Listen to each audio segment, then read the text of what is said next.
Praise the lord. ఈ రోజున ఎవరైతే రక్షించబడి ఉన్నారో, ఎవరైతే మారు మనసు పొంది మరి కొన్ని శ్రమలలో బాధలలో మరి నలిగిపోతూ రక్షించబడినా కూడా మరి కొన్ని ఇబ్బందులను బట్టి కష్టాలను బట్టి నమ్మలేని స్థితిలో ఉన్నారు. ఈరోజు దేవుడు తెలియపరిచే మాట మత్తయి సువార్త 24వ అధ్యాయం 35వ వచనం. ఆకాశమును భూమియు గద్దించును గాని నా మాటలు ఏమాత్రము గద్దింపవు.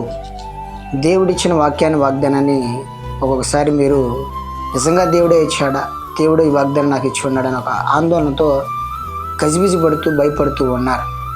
మీకున్న పరిస్థితులను బట్టి భయపడాల్సిన అవసరం లేదని దేవుడు ఈ రోజున ఆకాశం భూమి గద్దించను కానీ నా మాటలు ఏమాత్రం కూడా గద్దింపవు.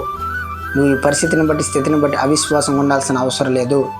నీ పరిస్థితి నేను మార్చబోతున్నాను, నీ జీవితాన్ని మధురంగా నేను చేయబోతున్నాను, భయపడొద్దు అని దేవుడు తెలియపరుస్తూ ఉన్నాడు.